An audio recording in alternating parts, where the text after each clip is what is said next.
Hi, I'm Chelsea Hollow, founder of Concert Rebels, and I'm here presenting a short video series of discussions between me and some of the wonderful composers I've had the privilege of working with lately. Today, I talk with Anthony R. Green, who I commissioned during my first ever call for proposals.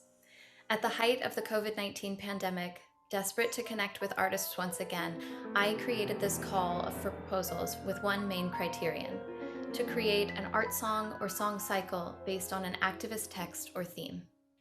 The creative output of Anthony R. Green includes musical and visual creations, interpretations of original works or works in the repertoire, collaborations, educational outreach, and more. Behind all of his artistic endeavors are the ideals of equality and freedom. As a composer, his works have been presented in over 25 countries across 6 continents by various internationally acclaimed soloists and ensembles. As a performer, he has appeared in the US, Cyprus, France, the Netherlands, the UK, Israel, Germany, Switzerland, Turkey, South Korea, and Ghana. Through music, text, and entrepreneurship, Green comments on many issues related to social justice, including immigration, civil rights, the links between slavery and the current racial injustice in the United States, and the contributions of targeted and/or minority groups to humanity. His ongoing project, Alex in Transition, highlights the life of Alex, a trans woman, and her journey to truth and authentic living. Other works include short cabaret operas, which are comedic yet piquant critiques on capitalism via corporations. His Mind and What He Heard in Central Park in the late 90s for solo voice concerning a gay black man's encounters with queer racism and toxic exotification. The Sax Quartet, Almost Over, a musical symbol of Black history in the United States. Rest, Reflect, Reignite, a video work exploring Black rest inspired by the NAP ministry. And I Returned, I Wanted to, a video work examining Black joy, Black queerness, Christianity in Africa, and more. Anthony was born in the States and now resides in Europe with his occasional piano duo partner and forever husband, Dr. Itamar Ronan. Welcome, Anthony. Hello, it's really wonderful to be here. Oh, it's so nice to have you. I'm really excited for this conversation. Your music gracefully flows from really intimate moments to evocative, and even your abstract music seems to honor the connection of the performer to their instrument in addition to the performer and to the audience and the text or in abstract music without that. So I'd love to hear about your process in composing and how you approach a new work. Excellent question. As a composer, my process to each piece that I compose is vastly different.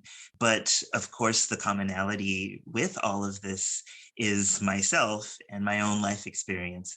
So I grew up as a pianist and I loved making things when I was a child. I used to cook, knit, crochet. I was into making works with clay and bookbinding, making friendship bracelets, and so much more. When you mix someone who has a very strong fondness for music performance with someone who really loves to make things, then that formula usually leads to being a composer. And so another aspect of all of my compositions is the knowledge that a human is going to be performing these works.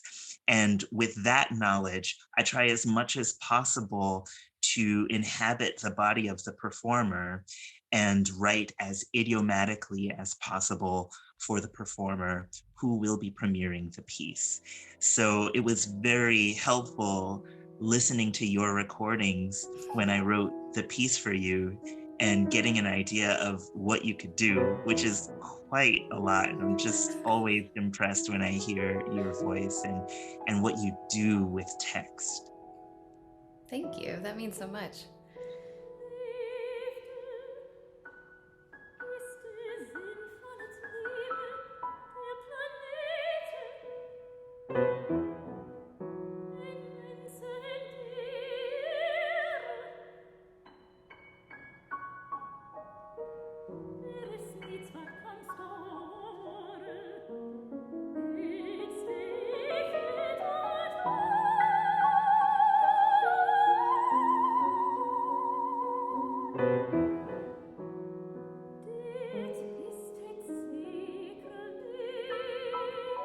Most instruments I don't play, unfortunately. I did take viola when I was in high school, so I play a little bit of viola.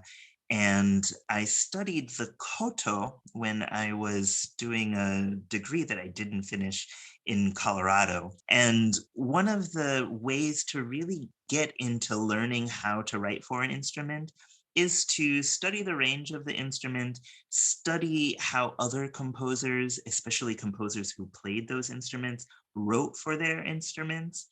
But the best way is to find someone who actually plays that instrument and just work with them. Mm. So I have friends who play practically all of the instruments that I've composed for, which is great because whenever I'm working with something, I can contact them on Instagram or email or give them a phone call or a text and just say, hey, is this possible? I want to know if this is possible, if this is way too difficult. Am I crazy? So, I love and that. I also want to say that the hardest instrument that I have ever written for and will always be the most difficult instrument for me to write for is the guitar. And what's cool about the guitar that the piano can't do, as well as string instruments and many other instruments, you can play the same pitch on two different strings. So Yeah. organ and celesta and piano and keyboard instruments are really just confined to playing one pitch on one note.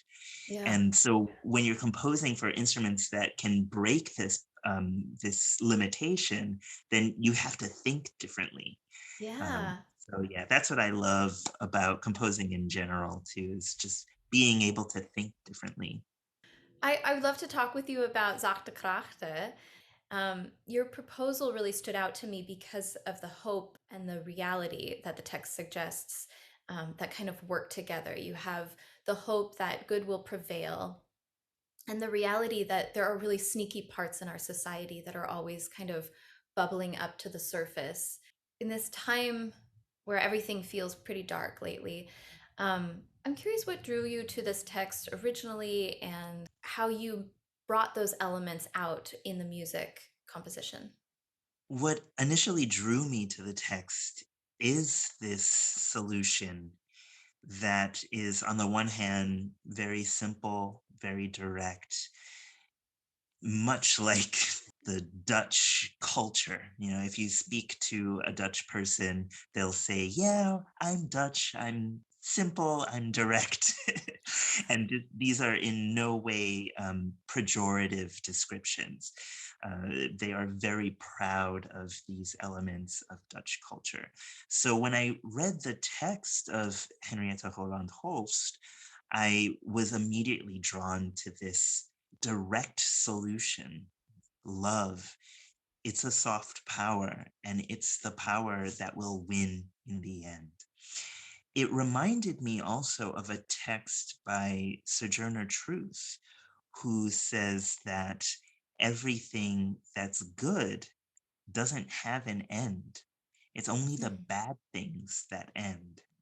And that whenever the beginning of life happened, if there's even such a thing, it was a good thing. So life will always happen because it's this good thing. And with these ideas spinning around, we also have to acknowledge that not everyone has the capacity or the desire to have love win, right? There are people who are actively working against equality, against justice, against the idea of one big human family. And so when I went to set this amazing text, this wonderful, wonderful sonnet, I wanted to make sure the music encapsulated a type of innocence, but also a type of grand gesture that Mm. just slaps all of those in the face who are against love and against forward movement and against the idea of a human family. But I wanted to do it in a powerful, positive way because thinking back on the words of this sonnet, on the wonderful observation of Sojourner Truth that everything good is endless, I wanted to make sure that this song portrayed an essence of goodness.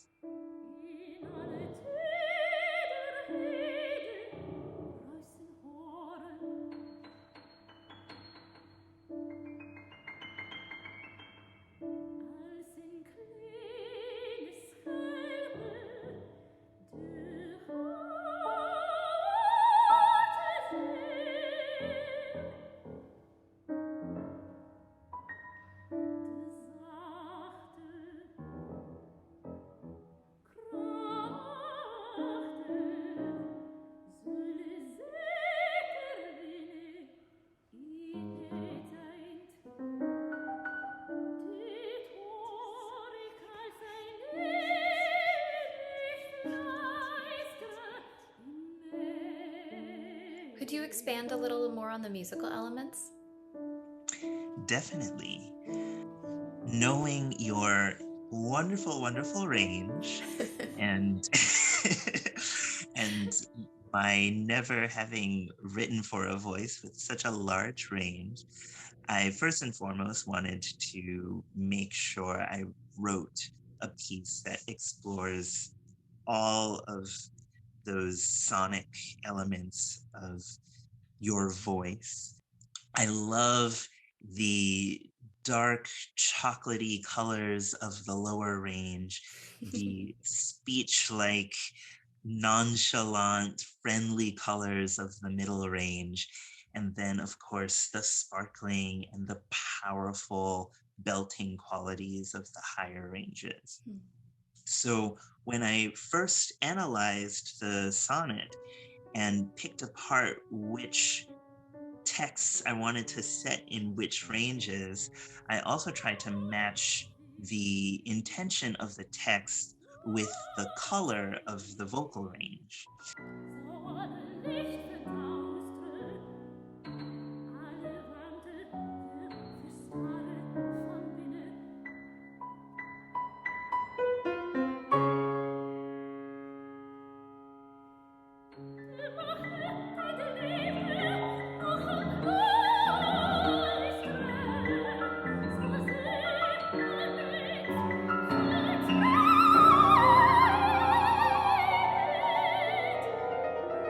And I also wanted to get out this quite sparkly element that somehow jumped out at me with this text. There's one part of the text that mentions celestial bodies. So I was thinking the stars, the planets, when you are going camping and you look up and you just see a sparkly night sky. I wanted to get that feeling and evoke that sense of grandeur.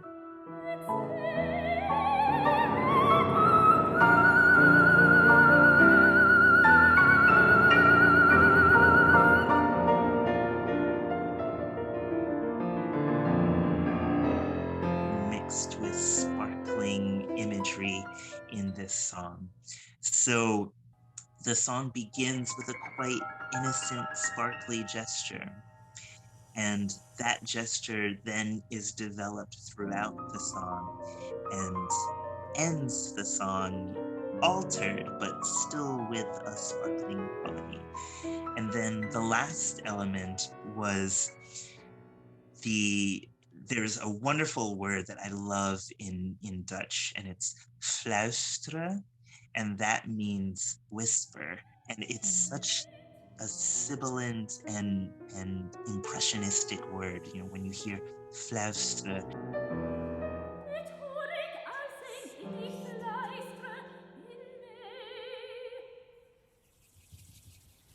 De zachte krachten zullen zeker winnen in het eind. De zachte krachten zullen zeker winnen in het eind. You can almost just understand what it means without actually knowing what it means, right? Yeah. In Italian, it's bisbigliando, you know, it's these very whispering type words. Could you talk about the moments that are like the big kind of bell-like moments that come up, and also the 3/8 measures where you have that like yum bum bum bum kind of? I sometimes view my pieces when I'm done with them and I look back on them and I say, does this feel too stiff? Mm. And if it feels too stiff, what can I do to unstiffen this? And usually, when I insert these types of interjections, it's a way for me to not only unstiffen the piece, but also give this impression that a journey, especially a difficult life journey, is never straightforward. There's Mm. always some instability.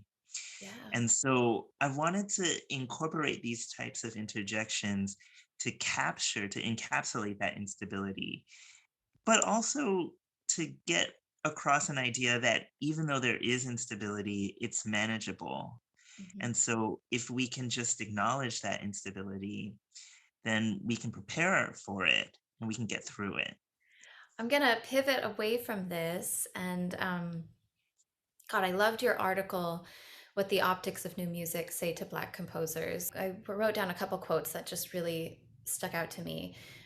So, one is the injustice arises when absolute music or music with non social themes by Black composers is overlooked. I feel like a lot of people are looking to the Black community for all the answers. And I think that's just terribly unfair. You're absolutely right. We need to get to the point where we're celebrating all music by all people, and everyone feels like they can stand up for social justice, and everyone feels like they can just make art and have it be beautiful for what it is.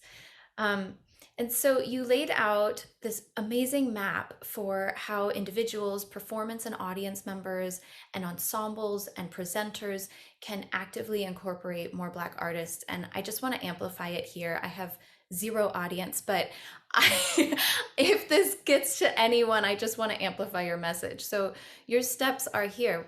Number one, if you are an active soloist or are in and run an ensemble of any size, program music by Black composers. Number two, if you do not know any music by a Black composer, create a playlist and have weekly listen sessions. I just want to do this for any kind of music I don't know. That's just a great idea in general. I love it.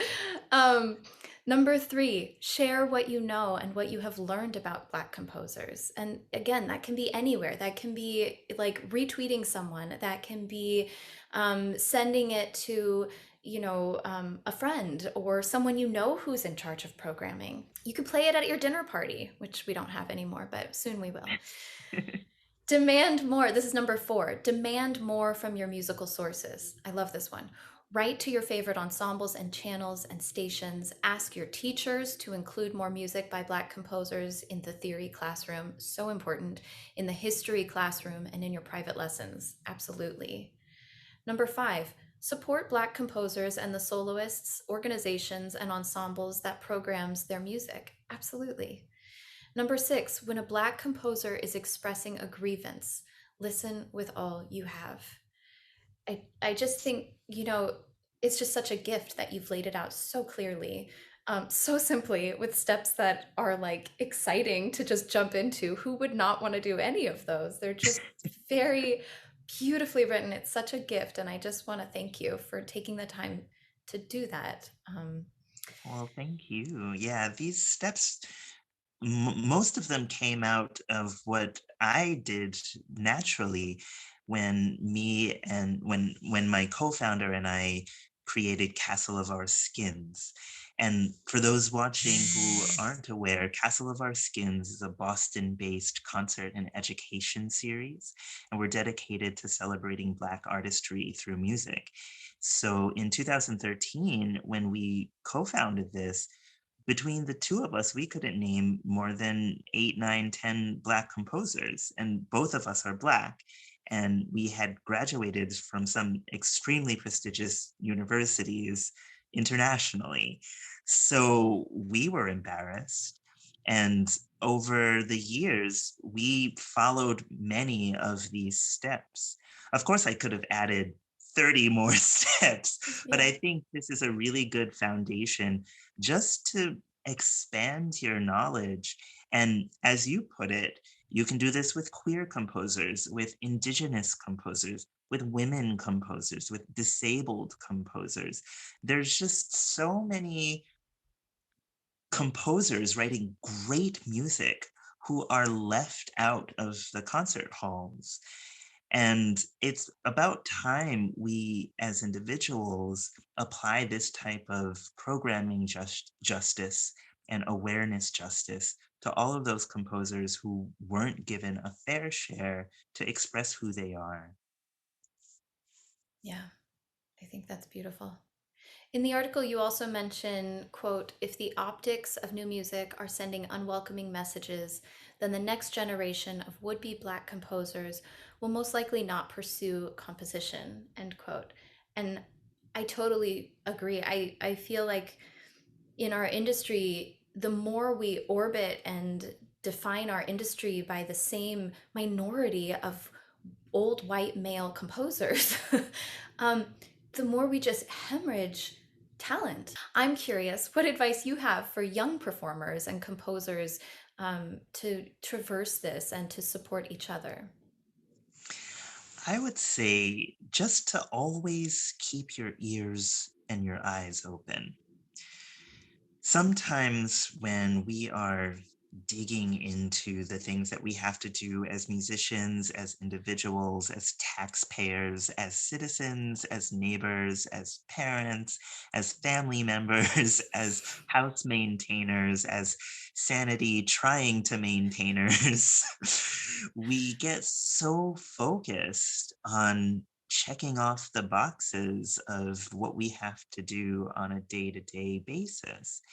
And that tends to make us so focused on the self that we forget that there's a whole other world out there, especially within our musical world.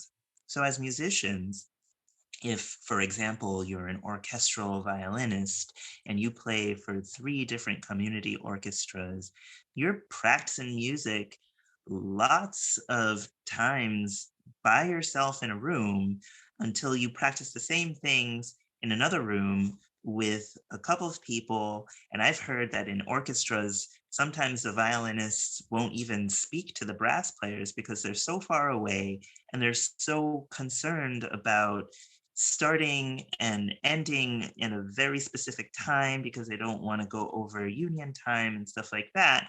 And so there's this weird disconnect that happens even amongst musicians making music in the same room together, right?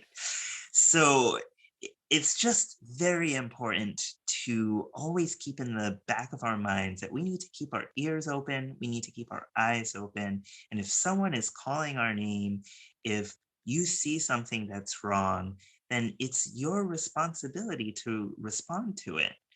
And a response doesn't necessarily mean change the world over the next 5 years, right? A response can just be, I acknowledge this, and the next time I see this happen, I'm going to say something. Or I heard that this female composer was told that she'll never make it because she's a woman. And I'm going to write her an email and just say, listen, this is not true. If you want me to play a short piece of yours, write me a miniature, I'll record it. Let's make a YouTube video, right?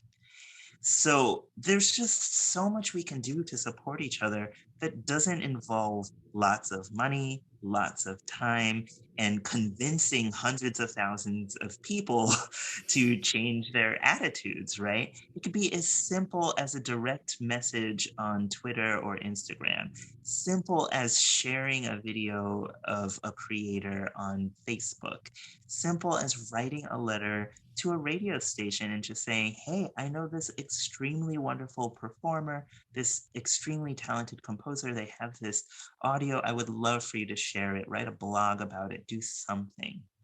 People have done this with me on the Biba blog of Castle of Our Skins, and I've been more than happy to share whatever they've wanted me to promote.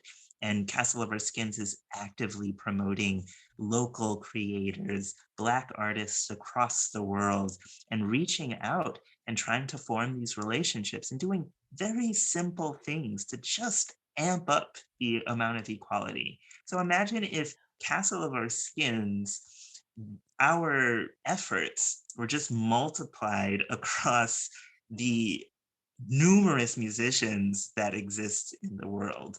I mean, how much more of a just musical world would that be? Oh, that's so beautiful. Right now, I am working on I'm working on many pieces. But so the piano sonata was commissioned by this extremely fantastic pianist named Jason Harding. And this particular sonata centers around James Baldwin and his life, his words, his philosophy, and of course, his incredible text. And the Pelliciotti Opera Prize is a wonderful, wonderful initiative that was created to honor the memory of Dominique Pelliciotti, who was an opera lover. He was also queer and lived with his husband until he died, unfortunately. And so this prize invites composers to present excerpts of a possible new opera. And at the end of the workshop, one composer librettist team will be selected to complete the opera and have it realized. I will be the librettist as well. And this particular opera is called I Was Shot by a Cop. And what it attempts to do is concatenate many different stories of individuals, irrespective of race and gender and sexual identity, who have been shot fatally by police officers. And I try to mix elements of these stories and represent these stories through characters whose race, whose gender, whose sexual identity, etc., doesn't matter. And in doing so, I'm trying as much as possible to find the humanity between all of these people who have been shot and killed. It's a huge problem in Black communities of police officers shooting Black people.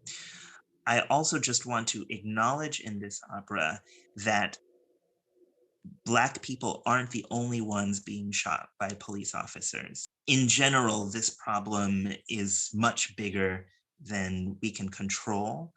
And I think the grandness of this problem is something that I really want to highlight in this opera. And then the last opera, which is a full opera that will be staged, is for Left Coast Chamber Ensemble. And this uses a libretto by Mark Lebowski, who is a wonderful Bay Area queer writer. And this opera is the story of two people, a queer man and his female best friend. They're living together during the pandemic and chatting about connecting with people in a very specific way. I also don't want to give away too much. Yeah, so this is definitely a much more comedic opera, dealing with adult themes. And also it has quite a bit of intimacy, in every sense of that word. Oh, that's lovely. Wow. You're doing such cool stuff. I love it. It's so nice to talk with you. Thank you for joining me today and for writing such beautiful, powerful, personal music. That's really beautiful and profound. And it's just really wonderful to share music with you and to get to know you across oceans and continents. Thank you so much for everything. And I really can't express the depth of gratitude that I have for all of the hard work that you've not only put into my piece, but into presenting this incredible concert. So I'm looking forward to hearing all of the pieces and celebrating with you from across the Atlantic Ocean. Yay! All right. Have a good day. You too.